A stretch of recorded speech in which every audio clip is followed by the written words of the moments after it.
Bonjour à tous. Je suis heureux de vous retrouver.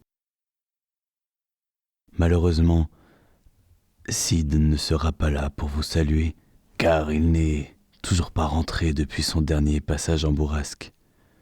Et je ne peux pas attendre plus pour vous faire parvenir à nouveau ma voix. Voici donc le tout premier conte officiel que je vous partage, le songe du paysan. Surtout, suivez bien ma voix. Il était une fois, dans une ville lointaine, un paysan miséreux qui n'avait pour seul bien qu'un pauvre petit pommier dans un champ de cailloux et une humble masure en chaume. Malgré sa pauvreté, il était toujours paisible et entretenait avec amour son arbre qui, chaque année, lui donnait de beaux fruits. Un jour d'été où le soleil tapait particulièrement fort, il décida de se reposer un peu à l'ombre des feuillages. Dans son sommeil, il eut un songe étrange, où il voyait une belle ville, peuplée de nombreux voyageurs venant de tous les continents, des palais aux toits d'or et d'argent. Ignorant ses richesses, il poursuivait sa route jusqu'à passer un pont de bois en dehors de la ville et arriver devant un fleuve, à côté duquel était planté un arbre. Et entre les racines, il y avait un énorme coffre rempli de joyaux et de pierres précieuses. À son réveil, il se leva et décida de trouver ce lieu. Rempli d'espoir et de volonté, il ferma la porte de sa maison, dit au revoir à son arbre et partit sur les chemins, s'enquérant auprès de chaque personne qu'il croisait de la direction à prendre, apportant son aide à ceux qui en avaient besoin moyennant quelques sous, un bol de soupe ou un endroit pour passer la nuit. 6 mois s'écoulèrent ainsi, et chaque jour qui passait entamait lentement son enthousiasme du départ. Le doute était entré dans son esprit et la crainte rendait chacun de ses pas plus lourd que le précédent. C'est alors qu'il vit au loin une lumière puissante qui l'aveugla. Se rapprochant, il aperçut des toits dorés identiques à ceux de son songe, sur lesquels la lumière se reflétait puissamment. Entrant dans la ville, il reconnut les ruelles, les maisons. Chaque étal était en tout point semblable, et cela renouvela son engouement. Se mettant à courir, il traversa la ville, aperçut le pont et le fleuve, et le voici, devant l'arbre de son songe. Mais à ses pieds se trouvait un mendiant, assis à l'exact endroit où le coffre aurait dû se trouver. Désespéré, voyant tous ses espoirs réduits à néant, il se dirigea vers le courant pour se laisser mourir. Mais le mendiant le retint. « Pourquoi donc abandonner la vie par une si belle journée ?» Sid, mais où étais-tu donc allé fourrer ta voix ?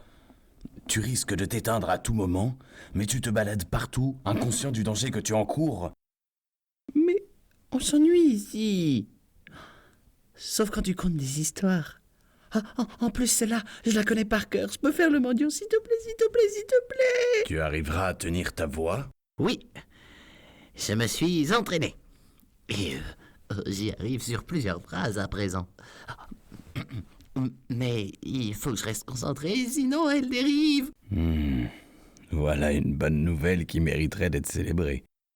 Mais, pour le moment, nous avons un conte à finir. Nous ? Tu as dit nous ? Dois-je me répéter ? Non, j'ai compris. Nous sommes prêts. Ah, tu parles pour moi à présent. Je parlais de moi et mes voix. Décidément, il est difficile de garder rancune envers toi. Bien, je reprends. Désespéré, voyant tous ses espoirs réduits à néant, il se dirigea vers le courant pour se laisser mourir. Mais Le mendiant le retint. Pourquoi donc abandonner la vie par une si belle journée? Alors, l'homme lui raconta son songe, et comment il était parvenu jusqu'ici, rempli d'espoir, et combien sa déception était grande. Le mendiant fut alors pris d'un grand rire et s'exclama. Vraiment, cette journée est belle. Je viens de rencontrer le plus grand idiot de la terre. Quelle folie de traverser routes et chemins escarpés, de tout abandonner pour poursuivre un simple songe.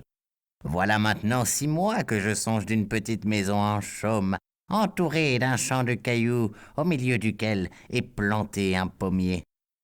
Et que, creusant au pied de ce pommier, je découvre un trésor. Eh bien, suis-je jamais parti d'ici pour poursuivre le fruit de mon imagination? Non, car je suis raisonnable et je suis resté ici à mendier pour gagner ma vie. Retourne chez toi et sois moins naïf à l'avenir. Mais en entendant ces paroles, le paysan reconnut sa maison dans le songe du mendiant et rentra en grande hâte chez lui. À peine arrivé, il creusa sous son pommier et trouva le coffre de joyaux. Dans sa joie, il en distribua à tous les habitants de son village et vécut heureux, paisiblement jusqu'à la fin de ses jours.